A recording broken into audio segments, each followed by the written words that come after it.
नमस्कार। आप देख रहे हैं उपदेश टाइम्स न्यूज। मैं हूं के द्विवेदी।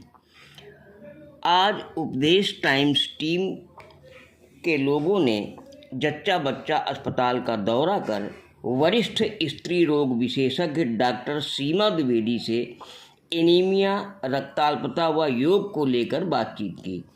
डॉक्टर सीमा द्विवेदी ने महिलाओं और बच्चों में खून की कमी को लेकर विस्तार से बताया।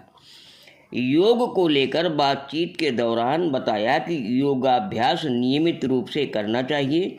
इसे अपने जीवन का हिस्सा मानकर योगा करने से शरीर स्वस्थ रहता है, बीमारियां भी दूर रहती हैं। योगा की तैयारी को लेकर प्राचार्य संजय काला के कुशल नेतृत्व को लेकर उनकी प्रशंसा की।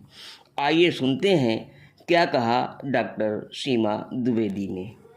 देखिए, ऐसा है, महिलाओं में हर एक माहवारी होती है और बच्चे भी ना मिट्टी खाते हैं और पेट में कीड़े हो जाते हैं और या बीमार पड़ जाते हैं, तो इसमें भी खून कम हो जाता है शरीर में। और महिलाओं में जैसा कि बच्चे पैदा करती हैं, बच्चे पैदा करने के दौरान प्रसव में भी ब्लड लॉस होता है, रक्तस्राव होता है और प्रत्येक माह माहवारी होती है। अब इसके अलावा जो बहुत मुख्य कारण है कि ठीक है, ब्लड लॉस तो हो रहा है, इसकी पूर्ति होनी चाहिए।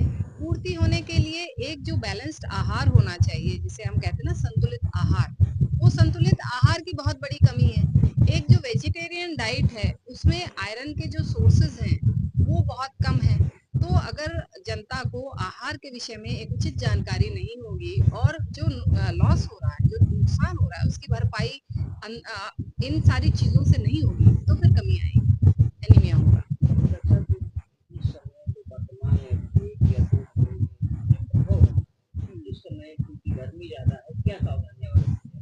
देखिए, सबसे बड़ी जो सावधानी है वो ये है कि शरीर को ठंडा रखें। अब ठंडा कैसे रखें? सबके पास एसी तो नहीं है, लेकिन स्थान को पूरा ठंडा रखें, डायरेक्ट धूप ना आने दें। इसके अलावा ठंडी चीजें खाएं।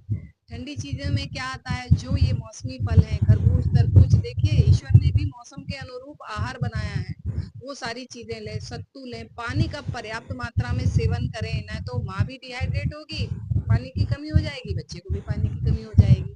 तो पानी प्रचुर मात्रा में और ठंडी चीजें जो शरीर को ठंडा रखती हैं वो खाएं और गर्मी से दूर रहें। यानी किचन में जो इतना भयंकर गर्मी होती है, उसमें बहुत देर तक काम ना करें, बीच बीच में ठंडे स्थान पर आए। तो वातावरण ठंडा रखें, भोजन ठंडा रखें और वस्त्र भी ठंडे और अनुकूल कॉटन वाले वस्त्र पहने।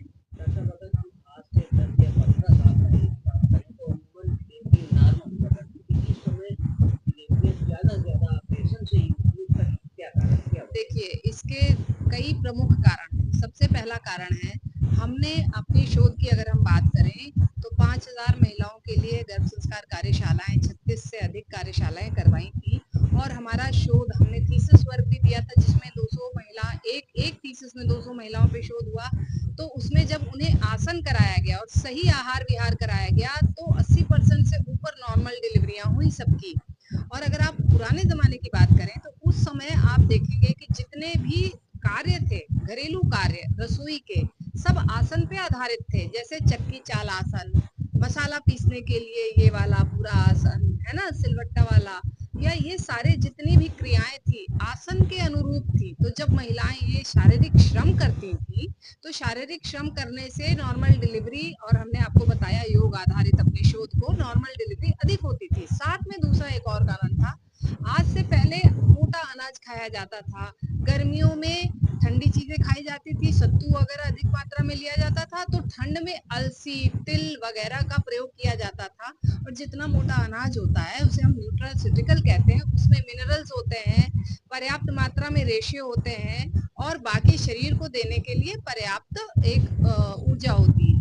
तो अब आजकल का भोजन देखिए, चोचोस, मोमोज, पिज्जा, सिर्फ मैदा, चीनी और रिफाइंड ऑयल, ये तो घातक और जहरीले हैं शरीर के लिए। उसके अलावा अब सारी चीजें जो है ना, मिक्सी आ गई और तमाम चीज, शारीरिक श्रम भी घट गया है, श्रम करने की क्षमता भी घट गई है, क्योंकि आहार उपयुक्त है नहीं जो शरीर को उचित ऊर्जा और बाकी मिनरल्स और आवश्यकताओं की पूर्ति कर सके। इस वजह से ये कमियां अब आ गई हैं।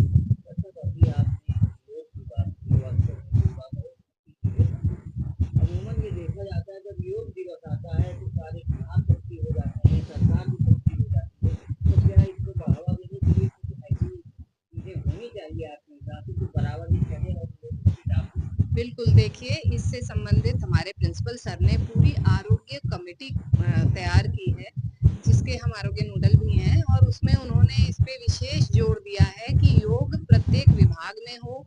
यहाँ पर तो नियमित कार्यशालाएँ कराई जाएँ, साथ में बच्चों को भी हॉस्टल में एक-एक वार्डन को ज़िम्मेदार बनाया है और कल सुबह ही हम शाम को वार्डन के साथ मीटिंग ले रहे थे यूजी गर्ल्स हॉस्टल में, तो सबने पूरा संकल्प लिया था बाकायदा कि हम सुबह 6 बजे उठ के योग करेंगे। तो हर 10 बच्चे पे एक कोऑर्डिनेटर बनाया गया, हर 50 बच्चे पे फाइनली दूसरा कोऑर्डिनेटर, और इन कोऑर्डिनेटर्स का काम होगा कि ये जाकर के बच्चों को पहले तो रात को समय पे सुलाएंगे, सुबह समय पे उठा के मैदान में पहुंचा के सूर्य नमस्कार कराएंगे। मैंने कहा कि अब हर बच्चे की अटेंडेंस आप मुझे ग्रुप पे भेजिएगा फोटोग्राफ, तो अभी मेरे पास सारी फोटोग्राफ्स आ गई हैं कि बच्चे सुबह उठ करके कैसे योगा कर रहे हैं। तो इतनी पूरा तंत्र विकसित करना पड़ता है किसी कार्य को संपादित कराने के लिए, और वो हमारे प्रिंसिपल सर की नजर एक एक जगह और एक एक चीज पे है कि किस तरह चीज को एक नियमित रूप में हम लागू कर सकें।